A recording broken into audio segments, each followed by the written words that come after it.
name is Frank Shamrock. I'm a change speaker, but I used to be a UFC fighter and sports broadcaster. What inspired you to create your foundation? It was really to honor my dad. What he had done, my adopted dad, Bob Shamrock, what he had done for me was just so powerful. And when I made it, when I retired and I'd kind of become really successful, I realized that I was still doing all the stuff he taught me. I just wasn't doing it, formally. And so we decided to like formalize and really create a group that's, focused on doing what he was doing and keeping that legacy going. Yeah, how does it feel for you to meet people that are going through a tough time and you are helping them? I mean, it's great. I mean, the power of experience now that I'm 50 and I'm hopefully just halfway through my journey. The power of experience and caring and sharing, I think, is just so valuable, right? And I think, when I heard Deepak Chopra say, the first 25 years of your life is for learning, and then the second 25 years is for earning. And then you start giving, and then you start leaving. And I was like, man, he's spot on. And I'm at that phase now where I'm like, yeah, I want to share all this knowledge and really try to help people. And then, because I've had so many varied and powerful experiences, both good and bad, I'm able to resonate with just a lot of different people from a lot of different communities and situations and socioeconomic, groups and races and institutions. And, since I've been in all those, I have experience. It's valuable now. And, with your career and everything you do, especially when you were a UFC fighter, you were really in the limelight. But what did you do to take care of your own mental health? Well, for me, I mean, people that have heard me speak, they're always shocked, but I was terrified of fighting. I grew up in a home of abuse and psychological, physical abuse. And so, when I decided to pick up that sword and start walking down that path, it was just really terrifying, like physically, emotionally, physically. I was just a horrible human experience. And I had to find tools to get through it and to survive, to be healthy and perform. And so that's when I learned to meditate, visualize, I learned the value of, sharing, community, sharing, working together. And that's where martial arts was such a huge help to me because in that community, that's what everyone does. They're always trying to get better at something. They're studying a thing. They're all kind of working together. And I didn't have that, since I left my home so early. And, I had a really dysfunctional family. I didn't have a family. I didn't have a community or a structure. And martial arts was that structure for me. It still is. All my students are now CEOs, and they're doing this and making films, and everybody's, carried on. But that time was really special because we were all learning together and trying to figure it out. And I was honest. I'm like, team, I am terrified. I got these great theories. I got this great machine. I got a great team, and like, let's try it. But I think that honesty, was everyone was scared. I could tell, but nobody wanted to admit to it. I was the only one going, okay, team, listen, I'm actually really terrified. But according to the science, and look at this and look at this, and together we'd go, yeah, that's going to work, and we go out and try it. But that shared community experience was so important to me. And, that's what I do when I speak now and I teach. I'm trying to get everybody into that, shared community experience. Yeah, with speaking, what is it like to, get your own message out there to inspire others? Well, I'd love to say it's liberating and wonderful, but Max, I've always been terrified of speaking. I think it comes from the abuse and like all the things that happened to me. Right. So I don't hear it from my other speaker colleagues, but each speech for me is like a huge hurdle, and it's a piece of me, and I'm on this journey, and because I'm actually afraid of public speaking, it quite frightens me. So I keep doing it, and I feel like there's something there that I need to kind of work through from the fear standpoint, and then maybe just from my own, yeah, who knows? But I keep doing it, and it feels great. And then I see the impact. I see the impact it has. I see the minds change, open up. I see the tumblers click, and they go, "Oh, it makes perfect sense." And then we can get down and do work. And I mean, this is a program I've been working on for I don't know, almost 30 years now. The program to survive and be successful. Well, I like that what you said is, you're terrified of speaking, but you're getting a message out, and that, helps alleviate stigma. Yeah. Have you Yeah. seen stigma of just talking about mental health or issues dissipate? Yeah. 100%. And that's where, what I mean, the biggest thing is that you think it's your own experience, and so, and then it's usually really hard, or it's usually really isolating or lonely or whatever, and it's hard to share that with just some random person. But what I've learned is everyone's going through it, and only in the pandemic did the earth and everybody have a chance to experience the same trauma at the same time. And so, do you know what I mean? Like, it's never happened. We've never stopped everything. And we're like, what are we going to do? What's going to happen next? Oh my gosh, what? And so, the stress of that on society, on individuals, on groups, on companies is just now, blossoming, right? Because it was a really powerful thing that happened. But it made everyone go, wow, we should address mental health for real. And it went, instantly to the number one global problem, which is, hey, we should talk about this. And just talking is the biggest thing, because everyone thinks, oh, I'm alone. I live in my own world, and no one knows how painful it is and how horrible it is. And what you don't realize is your neighbor's doing the same thing and had the exact same thing, and they're just as nervous about talking about it. But we spent 50 years making it not cool, and people were crazy, and there's something wrong with them. And when I saw a psychiatrist when I was a kid, they're like, I told them, hey, I'm being locked in closets, this really is stressing me out. And they're like, well, that won't bother you. What you got to stop doing is committing crimes, because you're going to get in trouble for that. And I'm like, what? But we didn't know, the doctors didn't know that it messed up children, for a long, long time.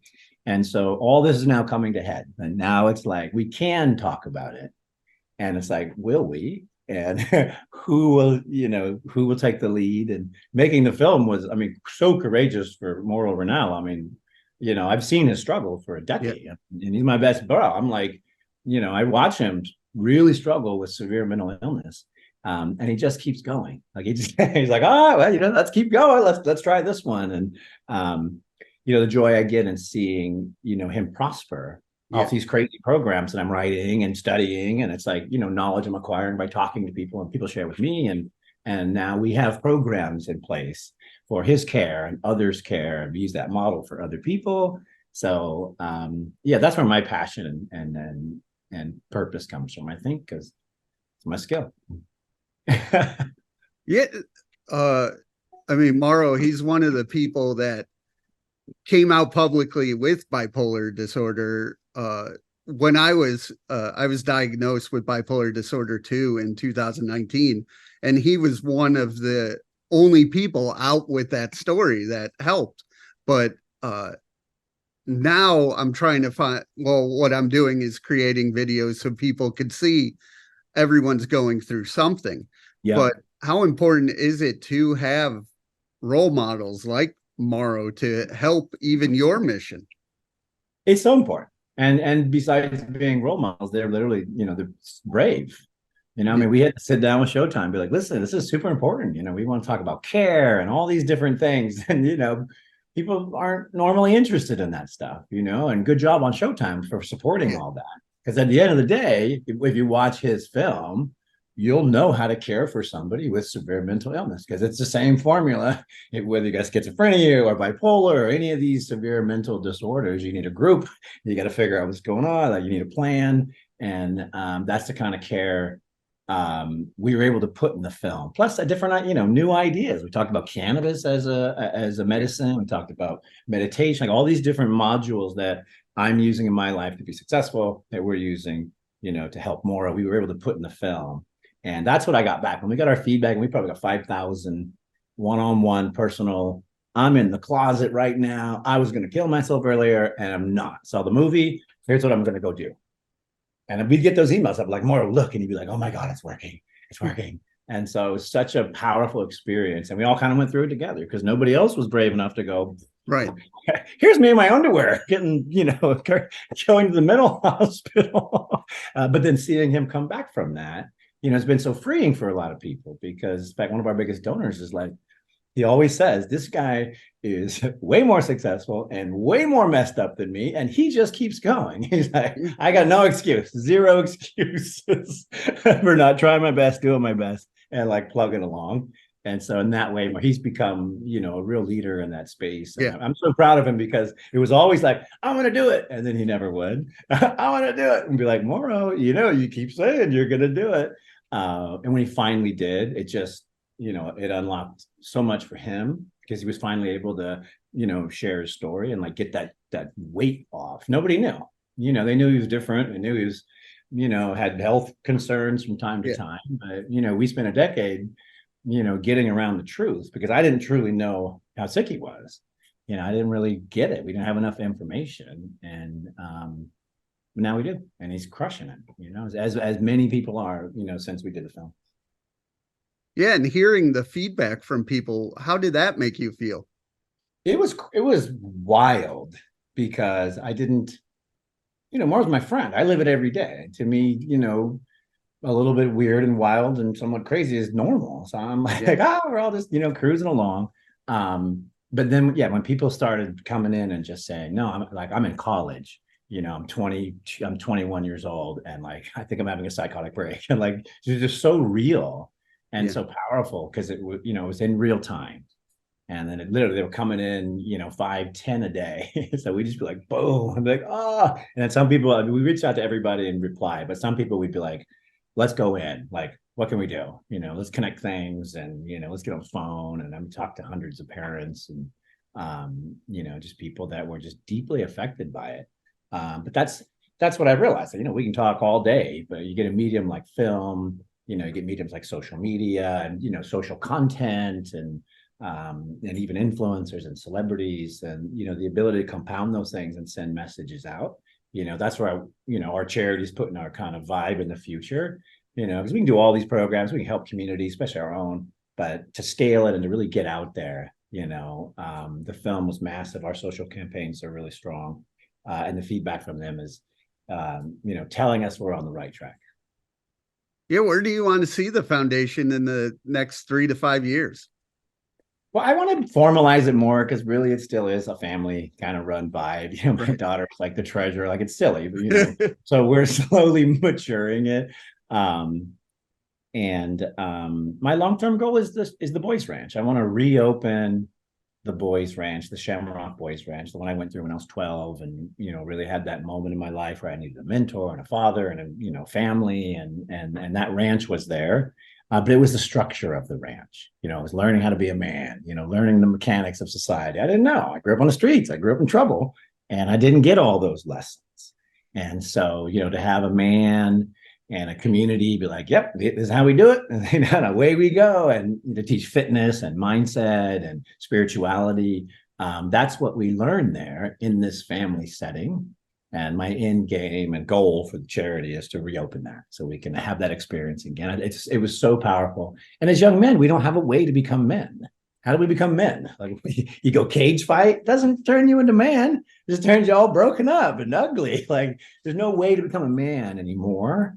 And when I went through that process, I became a good man. I did actually, I learned how to become a good man.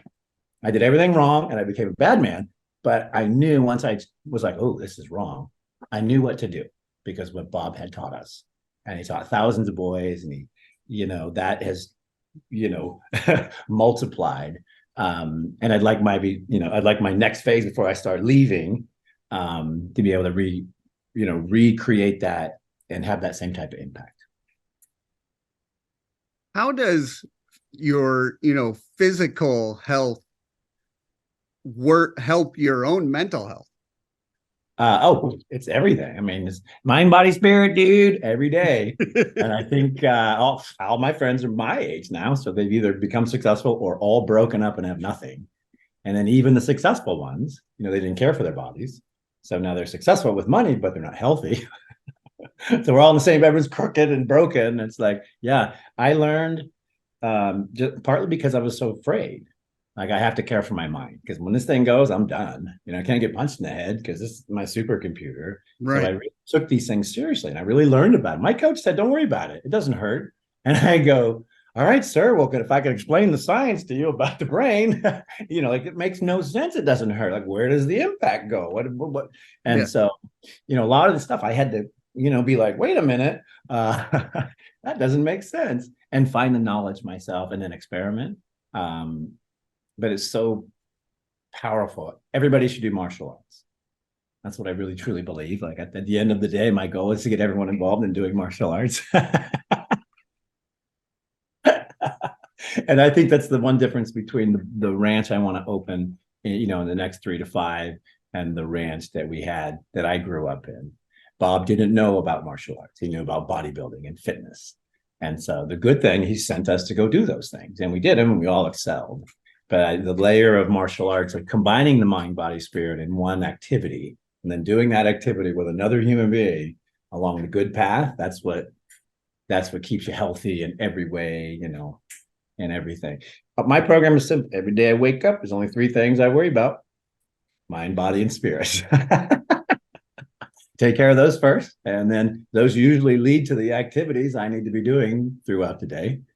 And then each night I try to watch the sunset, thank everybody. And then we try again tomorrow.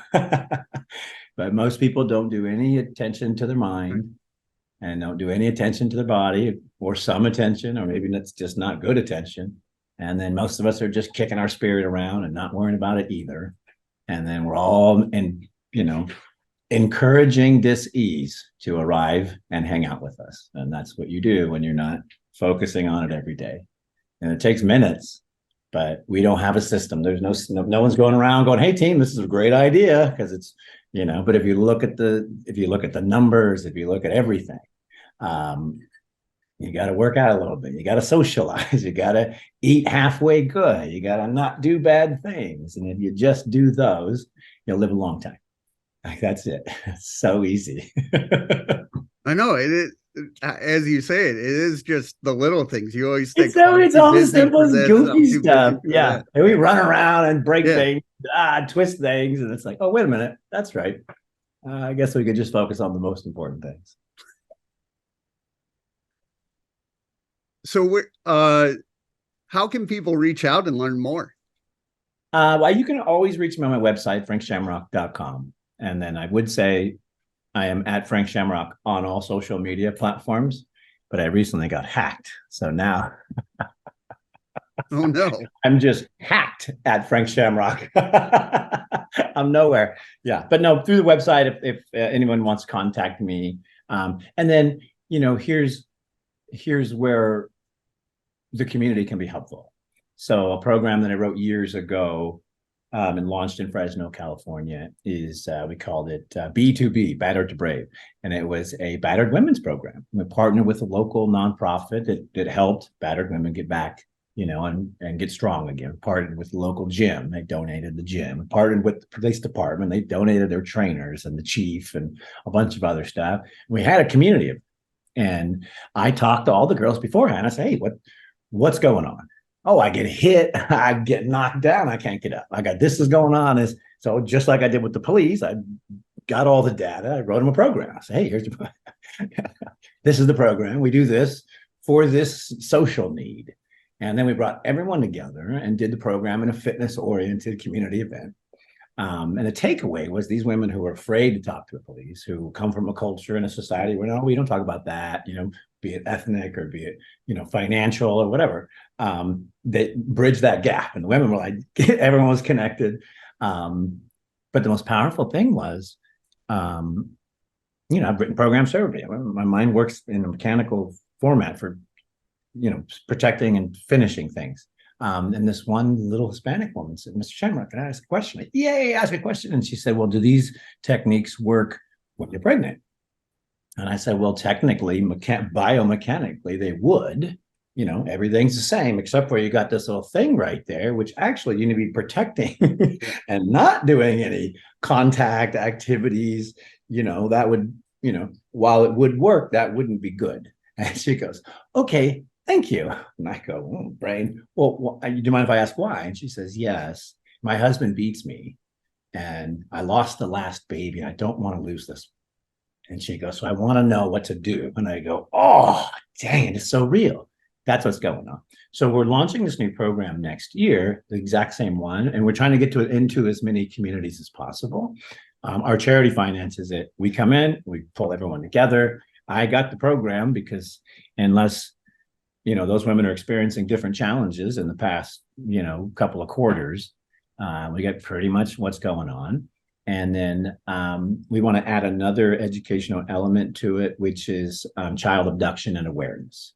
And so we want to come into towns, we want to partner with everybody, we want to bring knowledge and community connection, and then we want to leave that with the community and let them learn and get fit and grow. And then we come back every couple of years and we go, how are we doing, team? So if you're in a community like that, or if you're in a community and maybe those social struggles are happening around you, I live in a really nice community and it's not happening with my neighbors, but I know it's happening on the outskirts, away from the money and the beaches and that kind of stuff. And so maybe you're in a community like that, or maybe you're in a community where you see it, or maybe you're in a community, or maybe it's happened to you. We'd love to connect and figure out if we can come in and help and figure out if there's an opportunity to come into your town, city, wherever. We're doing Las Vegas next year, and then we're going to do Fresno again, and then we're going to do San Diego here where I live. Yeah. With women who are in the program, have you seen their confidence level rise? 10,000%. Because it's fear. They don't know what to do. So what do you do when you don't know what to do? You do nothing, or you run, or you hide, or you whatever. But just giving them the knowledge. And at its core, you need to be fit. Because if you're not fit, you can't really do much with resistance or running or defense or much of anything. So at the end of it, it's really a fitness program with knowledge, on top of it. And the goal was to keep them in the program as long as possible, get them as fit as possible and as confident as possible. And every day they're just blossoming, because that's what they need. They need mind, body, and spirit. They got a plan. They got a system. They were getting stronger, and they feel good about the fact that they can do something about it if something happens. Before they were just helpless, and nobody wants to be helpless.